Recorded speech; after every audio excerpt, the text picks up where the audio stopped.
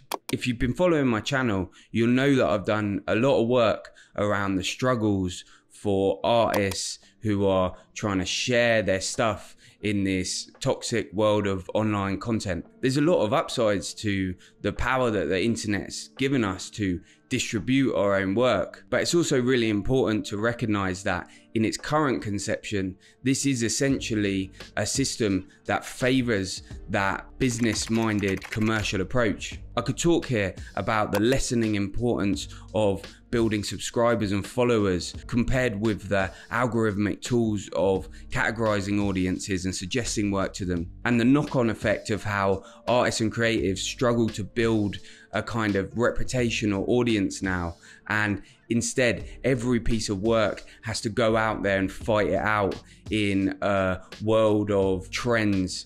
But if you put your work out online yourself, or you've given the curation of your sensibilities over to something like the algorithm of Spotify radio and been offered again and again that new Jack Harlow record, to the point where you literally look at your phone as it's turned off on the table and say to it, if you recommend me Jack Harlow one more time, I'm gonna have to chuck you in the bin, then you probably know what I'm talking about already. There was a video about people telling you how to structure for Spotify, where it's like, catch them within the first 7 seconds or whatever it is, and then repeat that. It's horrible. The science I mean. Now, very soon in this video, I want to get over to the hope that I have for artists in an online space, and how I actually see a possibility for a lot of blue ocean and a way out of this in the near future. But first, before I take a look at that route and how we might push ourselves towards it, I think it could be useful to just look a little bit more closely at exactly what the enemy is here. Part 3. If it adapts itself to what the majority of society wants, art will be a meaningless recreation. Now, I actually have a lot of respect for Jimmy, aka Mr. Beast, and what he himself did for online video, because to some extent he was a little bit of a pioneer. But if we look at what he represents as an artist or creative, or perhaps more accurately a quote-unquote online creator, then that Mr. Beast model might be the exact kind of thing that I'm going to suggest that we might want to define ourselves against. You see, the innovation that Jimmy kind of led with his approach to cracking YouTube was to take every single creative decision and turn it into a data analytics problem. Every choice that may have previously been made by some sort of sense of artistic taste or creative decision was instead decided with some insight from the data given back by the audience. And importantly, when we say audience there, we're not looking at individuals with complex experiences or hearts, but viewing the group as some kind of single collective conscious to be flattened down into the largest landmass possible and then held to close attention. What is right in this kind of practice is what is justified by data, and what is wrong is everything surplus to that. As I said before, I actually respect Jimmy himself as something like a pioneer in this kind of business-minded approach to making online content, but the result on the Mr. Beast channel and the bleeding of that quote-unquote artistic process into a whole culture of creatives who look at analytics over their cornflakes is the manifestation of something like humanity's collective lizard brain online, a quick cut, hyper real presentation of reality that smells something like kids TV, but with the uncanny slant of not really having any brand guidelines or moral underpinning that sits beneath it. $1 million, Mark. $1 million, you can buy a house, a Lamborghini, another house, depending where you live, another house. This is unbelievable. I'd throw you back to that essay, Create Dangerously, by Camus on this, where he defines a type of frivolous and superficiality of creative output that serves only to distance the individual and society from the actual reality of their experience. What I wanted to put forward myself here is that this type of artistic product based purely on analytics as opposed to any kind of human or emotion-led decision making, represents a perfect prototype for the coming slide of AI spam content. Mr. Beast and that army of creatives in suits that followed along behind him have shown up to try their hand at something just before AI might be coming along to make whole swathes of this type of analytic driven creativity completely unnecessary. Nobody will ever beat us at being on trend and reacting to analytics. I know. I just hope they don't realize it. And with that possibly quite harsh word in there, and also recognizing that, look, I'm in this boat too, and I have my own work to do here to recognize these toxic incentives and how they affect my own creative process. I want to jump onto my final point now, and that beautiful blue ocean that I really do think there's some hope that might exist apart from all this noise. Part 4. The chance for an artistic renaissance online as we reach a point of untenable saturation. Jorge Luis Borges was an Argentinian short story writer and essayist, and despite dying in 1989, I don't think there's many greater writers when it comes to trying to understand or overwhelm when we sit within this space of online content production and the possible coming increase that we might see in that with generative AI. In her excellent work on Borges, which I had the luck of randomly coming across in a charity bookstore while I was writing this, Anna Maria Barrenechea discusses one of the central ideas that we find in this writer's work: the relationship that the human has to the infinite. Borges knows that all reality is dissolved in the presence of infinity, Anna Maria tells us. He summons it constantly in his work, sometimes alluding to it in a single word, and at other times developing it within complex argument. In this chapter on how Borges deals with that relationship between humanity and infinity, she points to a really choice quote from Borges' short story Averroes Search, which to me tells us something about the look that we might get in our eyes when we think of an even more spammy or overwhelming online content space. The fear of gross infinity, of mere space, of mere matter came upon Averroes for an instant. He looked at the symmetrical garden. He felt old, useless, unreal. Before I found Anna's book, the reason that I first wanted to pull Borges into this discussion of overwhelming online content and AI was because of a memory I had about one of his most famous short stories, The Library of Babel. In this story, Borges paints us the picture of a society living within the maze of an endless library. I've put the PDF for this short story in my newsletter this week, and we can see when we read this that in this alternate reality, the library itself stands in place for the infinite nature of the universe. And the short story unfolds as myths are offered about how the library may have come about or been developed. Within this scene painting, Borges gives us a powerful depiction of the human animal surrounded by an overwhelming amount of information that they have no chance of understanding, and draws the interesting and prescient parallel between the human-made construction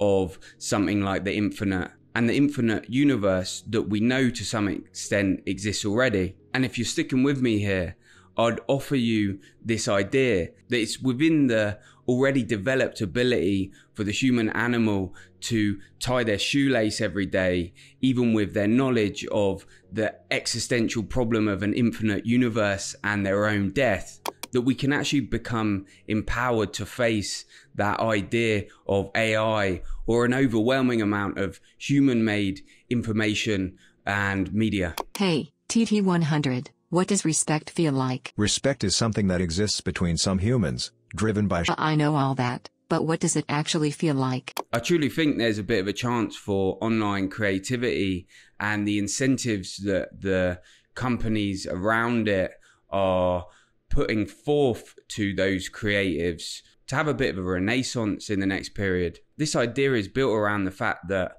I do believe that people can realize when they're not being treated with respect or dealt with as a particular individual. And especially as maybe the spam that's produced becomes even more due to that kind of generative AI that might be coming down the road there, consumers and companies are going to start correcting back, hopefully towards that work that does treat them as individuals and with respect.